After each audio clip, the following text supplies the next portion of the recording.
최근 우리나라의 안타까운 소식이 전해지고 있습니다. 자살로 인한 사망이 2011년 이후 역대 최대입니다. 매일 40명, 우리나라에서 자살로 사망하는 인원입니다. 우리나라 이대로 괜찮은 걸까요? 사실 우리나라 자살률 높은 건 어제 오늘 일은 아닙니다. OECD 회원국 가운데 자살률 1위라는 오명을 벗지 못한 지도 벌써 22년째입니다. 그런데 요즘 이런 상황이 더 심각해지고 있습니다. 그중 역대로 청년 자살률이 최악을 달리고 있습니다.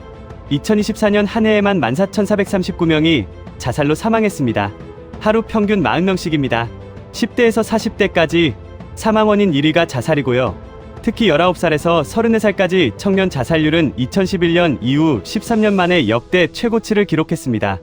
2024년 기준 10대 자살률은 7.9명으로 역대 최고치를 기록했고, 청년은 24.4명, 중장년은 32.0명으로 상승하고 있습니다.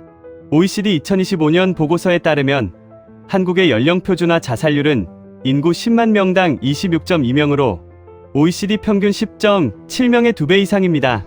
코로나19 이후에 청년 자살률이 급격하게 증가하기 시작했고요. 13년 만에 최고치다라고 얘기를 하는데 이게 매년 증가하고 있어서 우려가 큽니다. 그럼 왜 청년들이 자살을 선택할까요? 이런 배경엔 여러 가지가 원인으로 지목되지만 그 중에서도 일자리 문제가 제일 먼저 거론됩니다. 청년들의 일자리 상황은 갈수록 나빠져서요. 쉬고 있거나 실직해서 아니면 그냥 쉬고 있다는 이른바 일자리 박청년들이 무려 160만 명에 육박한다는 조사 결과도 있습니다. 한 청년은 말합니다. 무엇보다 이게 열심히 살아온 거에 비해서 뜻대로 취업이 잘 풀리지 않는다라는 걸 인지하는 순간 자존감이 낮아졌던 것 같습니다. 주변 사람들과 좀 비교를 계속하다 보니 나는 왜 잘 풀리지 않을까라는 그런 생각에 빠져 있었던 경험도 있고요. 또 다른 청년은 이제 회사를 다니고 있으면은 이제 어지간하면은 거의 꼭 붙어 있어라 하는 이런 말을 듣는 경우가 많은데 이제 그만큼 취업 시장이 좀 어려운 것 같고 요즘은 또 AI 시대가 빠르게 다가오니까 내가 과연 이 자리에 계속 있을 수 있을까 뭐하는 고민이 있죠 라고 말합니다. 그런데도 유독 한국에서 청년 자살률이 높게 나타나는 이유는 뭘까요? 몇몇 청년들은 이렇게 말했습니다. 솔직히 좀 많이 막막했어요. 뭘 하고 싶은지도 제대로 찾지 못한 상태에서 일단 사회로 나가야 되니까 적당한 걸 찾게 되는데 그 자체가 너무 막연했고요. 한국 사회 전반에 취업을 하고 얼마를 벌어야 하고 결혼을 해야 한다 같은 정해진 기준이 자연스럽게 불안과 부담을 느끼게 되는 것 같아요. 어렸을 때부터 경험하는 과도한 경쟁, 남들과 비교하는 문화, 실제로 우리나라 청년들의 삶의 만족도는 OECD 국가 중하위권입니다. 특히 청년 3명 중 1명은 육체적 정신적 피로가 극도로 높아지는 번아웃을 경험했다고 합니다. 전문가는 말합니다.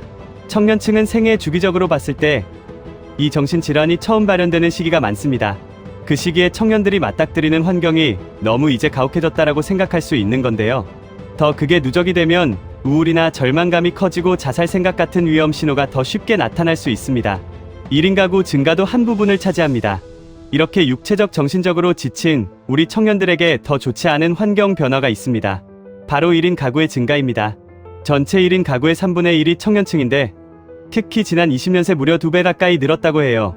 이건 단순한 주거 형태의 변화가 아니라 관계가 느슨해지는 사회적 변화라고 합니다. 전문가들은 특히 취업이 지연되거나 막힌 청년 1인 가구의 경우 사회적 고립으로 이어질 가능성이 크다고 분석합니다. 특히 지금처럼 1인 가구가 결혼을 포기하고 뭔가 공동체에서 고립되는 상황이 지속되다 보면 내가 스스로 내가 필요한 존재구나라는 사회 신호를 점점 받지 못하게 됩니다. 이제 중요한 거는 우리 사회가 이런 어떤 청년들에게 사회적 지원을 제대로 해야 되는데 단순히 뭐 상담을 한다거나 위로를 한다거나 그걸로 개선되긴 어려워요. 다른 나라들은 어떨까요? 과거 우리나라처럼 높은 자살률을 경험했지만 이걸 나름 극복해낸 나라가 있다는데요. 바로 일본입니다. 일본은 1998년 이후 자살이 급증했습니다. 2003년엔 연간 34,000명을 넘기며 당시 주요 선진국 가운데 가장 높은 수준의 자살률을 기록하기도 했습니다. 이게 큰 사회 문제가 되자 2006년 자살 예방 기본법을 제정해 누구도 자살로 내몰리지 않는 사회를 국가 목표로 내세우기도 했습니다. 10년쯤 뒤엔 지자체별로 자살 예방 계획 수립을 의무화해서 지역별 맞춤 정책을 펼쳤고요. 고위험군을 조기에 발굴하는 데 특히 신경을 많이 썼다고 해요. 청년들이 많이 사는 도쿄는 24시간 상담 창구를 운영하고 학교와 직장에선 위험 신호에 귀를 기울이다 안 좋다 싶으면 일찍 전문 지원기관에 연결해주는 게이트키퍼 교육도 도입했어요. 이런 꾸준한 노력 덕분에 일본은 지난 20여 년간 자살률을 38% 넘게 감소시켰습니다. 한국은 어떨까요? 우리나라도 2011년 자살 예방법을 마련했지만 자살률 감소 효과나 정책 실효성 등은 여전히 미흡하다는 지적이 나옵니다. 22년째 자살률 1위라는 오명에도 이 위기를 너무 아무렇지 않게 받아들이는 건 아닌지 돌아봐야 한다는 목소리도 있습니다.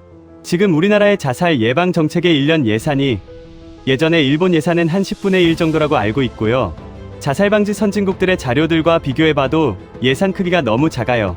또 노력하면 달라질 수 있고 또 열심히 일하면 어떤 희망이 보이는 그런 어떤 근본적인 자살 예방 접근이 필요한데 자살을 질병 취급을 해서 의료적으로 접근하는 경우가 많거든요.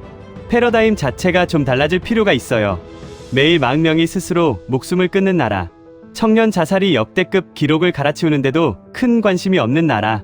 우리는 어떤 사회로 가고 있는 걸까요? 여러분의 생각을 댓글로 남겨주세요.